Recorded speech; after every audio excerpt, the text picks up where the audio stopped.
And don't try anything tricky, understand?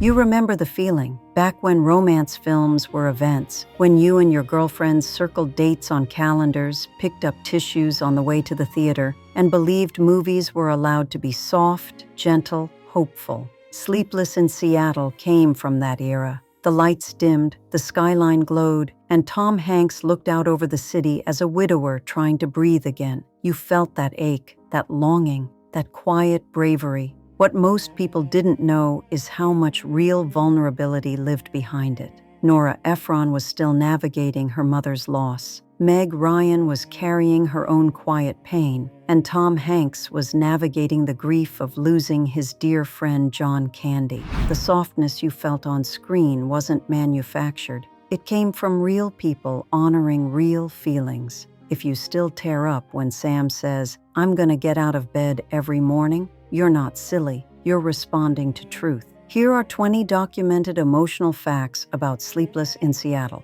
Fact number 1, real tears on screen. Rita Wilson wasn't acting during her famous "An Affair to Remember" speech. Those were her real tears. Nora Ephron confirmed in commentary that Rita didn't plan to cry. The scene began as written, but something in her broke open. She loved that old film and what it represented. Yearning, second chances, and the courage to hope again. When she reached the part about the hardest to get over, her voice cracked for real. Tom Hanks later said he saw his wife, not the character, accessing something deeply personal. Ephron kept the cameras rolling because the rawness felt right. Back when romantic films honored women's emotions instead of mocking them, this moment showed what it meant to let a woman feel fully on screen. Those tears became the heart of the film. Fact number 2, Nora Ephron's grief shaped every frame. Nora Ephron wrote the film after losing her mother, and she admitted that this grief shaped every frame. In her essays and interviews, Ephron said she was thinking a lot about absence, about how people keep living after loss. She didn't want a sad movie. She wanted a gentle one about learning to hope again. That's why Sam doesn't have big breakdowns. The grief is quieter, the way real life often is. If you felt a genuine softness under the comedy, that's why. Ephron was writing her way back to belief. Fact 3. Meg Ryan channeled her own quiet loss. Meg Ryan connected to Annie's loneliness because she had recently experienced her own quiet period of loss. Meg Ryan rarely discusses her private life, but she acknowledged drawing on personal experiences of grief and emotional disorientation. Not a dramatic breakdown, just that hollow feeling of something ending and not knowing what comes next. She said that Annie's uncertainty felt true, not comedic. Back when many women were juggling relationships, careers, and family, Ryan played a character who felt the confusion they felt. Not depression, not melodrama, just that quiet ache that makes you sit in your car a little longer before going inside. Her restraint came from honesty. Fact 4. Tom Hanks was grieving John Candy. Tom Hanks was quietly grieving the sudden death of his friend John Candy during this period. Candy died in March 1994, but Hanks has said the loss shadowed the late promotional period of Sleepless and the filming of his next projects. In interviews, Hanks talked about carrying that grief quietly. It softened him, made him reflective. You can see that gentleness in his performance. Sam isn't bitter. He's wounded but hopeful, the way Hanks himself was learning to be again. Fact number 5, respecting Sam's emotional rhythm. The scene where Sam talks to Jonah on the bed was built around Hanks's real emotional rhythm, not the script. Nora Ephron said in commentary that Tom would slow down during certain lines, especially anything involving Maggie, Sam's late wife. Ephron didn't push him. She let him set the emotional temperature because she saw he was accessing something real. Hanks had explored similar grief only a few years after Punchline. He said that losing someone felt like colors draining out, so Ephron let the pauses stay and the breaths stay, protecting the quiet. Back when films trusted audiences to sit in silence for a moment, this became one of the most emotionally honest father-son scenes in 90s romantic cinema. Fact number 6, a quiet sisterhood on set Meg. Ryan and Rosie O'Donnell formed an immediate support system on set. Rosie has said in interviews that Meg was so gentle, so quiet, so thoughtful, and that she tried to boost her confidence whenever Ryan second-guessed a comic beat. Ryan, in turn, made Rosie feel welcomed on a major film. It wasn't dramatic, just one woman reassuring another that she belonged. Back when Hollywood often tried to pit actresses against each other, these two refused the narrative. Their friendship gave the film its warmth, the kind of friendship that feels harder to find now. Fact number 7. Nora protected Meg's vulnerability. Nora Ephron shielded Meg Ryan from studio pressure by controlling the pace and tone of Annie's scenes. Ryan worked best when she didn't feel rushed. Ephron understood this deeply and fought to keep set energy calm when Annie's introspective moments were filmed. Crew members recalled Ephron slowing everything down. Fewer people, softer lighting, minimal noise. She didn't want Meg to perform Annie's longing. She wanted her to breathe it. Back when women directors were rare, Ephron's approach created a safe space for emotional authenticity. Ryan later said she trusted Nora completely because she always protected the feeling. That protection shaped the tenderness you still feel watching Annie search for something she can't quite name. Fact number 8. Hanks insisted Sam never be cynical. Tom Hanks insisted that Sam never be cynical.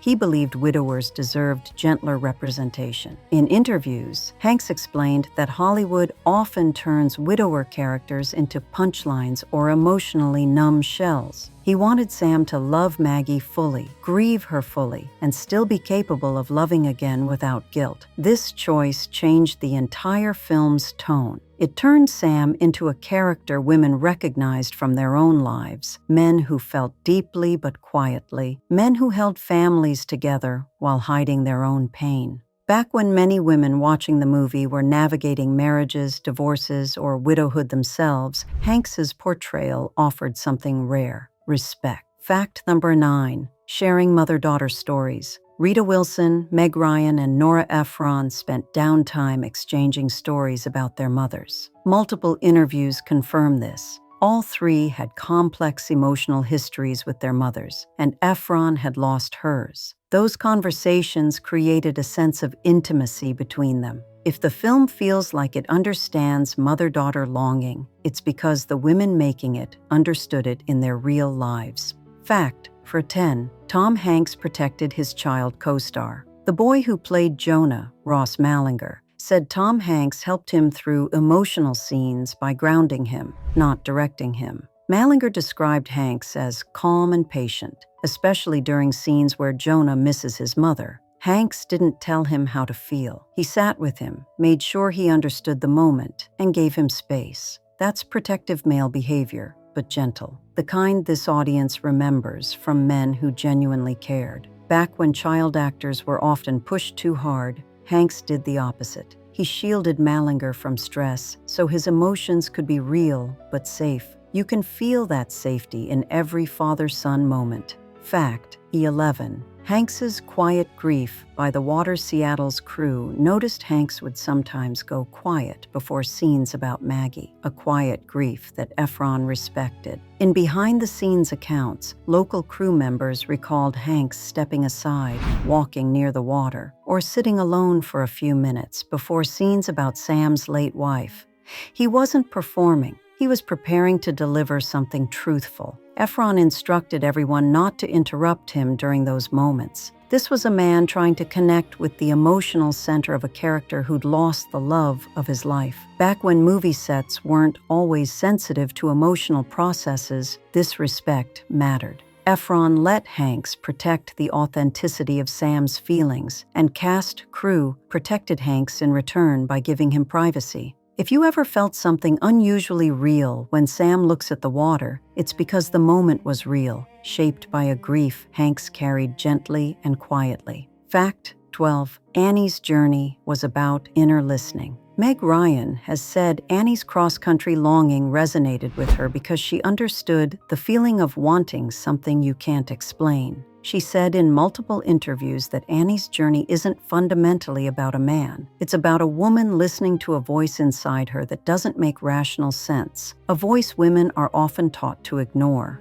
Ryan said she played Annie not as love-struck, but as tuned in. Back when many women watching were silencing their instincts, staying in marriages, jobs, or friendships that didn't fit anymore, Annie's quiet awakening felt like permission. Not permission to chase a man, permission to listen to themselves. Fact. 13. The monologue grounded in lived truth. Rob Reiner helped shape Sam's monologue about getting out of bed because Hanks wanted it grounded in lived emotional truth. Hanks asked Reiner, who was visiting the set, how widowers really talk when trying to rebuild. The final version of the monologue, Efron said, carried real experience, not acting technique. It's why the scene feels like something overheard, not performed. Fact. 14. The sacred messiness of grief. Nora Ephron deliberately kept Sam's house slightly messy to reflect real grief, and Hank said that choice helped him emotionally. Production notes confirm Ephron didn't want Sam's home to look like a sanitized movie set. She said widowers with children often hold life together by threads, and a too-perfect house would be dishonest. She added small, imperfect signs of a life paused, a dish left soaking, a blanket half folded, shoes in a corner. Hank said these details affected him more than scripted lines. They reminded him that Sam wasn't failing, he was surviving. Back when many women watching were carrying households through illness, divorce, or work, Ephron showed the truth. Imperfection isn't weakness. It's what life looks like when you're doing your best in the middle of heartbreak. Fact. 15. Rosie validated Meg's softness. Rosie O'Donnell said Meg Ryan didn't realize how emotionally powerful her quiet scenes were. Rosie told her, "That's why it works. You feel it." In interviews, Rosie described Meg as modest about her impact. She worried that Annie wasn't big enough. Rosie reassured her repeatedly that the softness was exactly what women connected to, especially women who felt invisible or unheard at the time. Back when female vulnerability was often dismissed as weakness, two actresses supported each other in honoring nuance. Their solidarity shaped the emotional DNA of the film, women believing in each other quietly and firmly, without competition. Fact. 16. Parody balanced with respect. Tom Hanks and Victor Garber improvised parts of the crying over an affair to remember parody, and Ephron let them because the real emotion underneath still rang true. Ephron said she wanted a scene that acknowledged how romance films affect women without mocking them. The men's parody worked because it was affectionate. Back when women were often teased for loving romance movies, Sleepless balanced humor with respect. Fact. 17. Playing hope was the real challenge. Hanks said the real challenge wasn't playing grief, it was playing hope. Actors often say sorrow is easy to reach, hope is harder. Hanks explained that Sam had to feel believable as a man who wasn't ready, but might be. Not healed, not transformed, just open. Nora Ephron called this the space between heartbreak and rebirth. For many women watching in the 90s, navigating breakups, caregiving, or simply loneliness, that space felt familiar.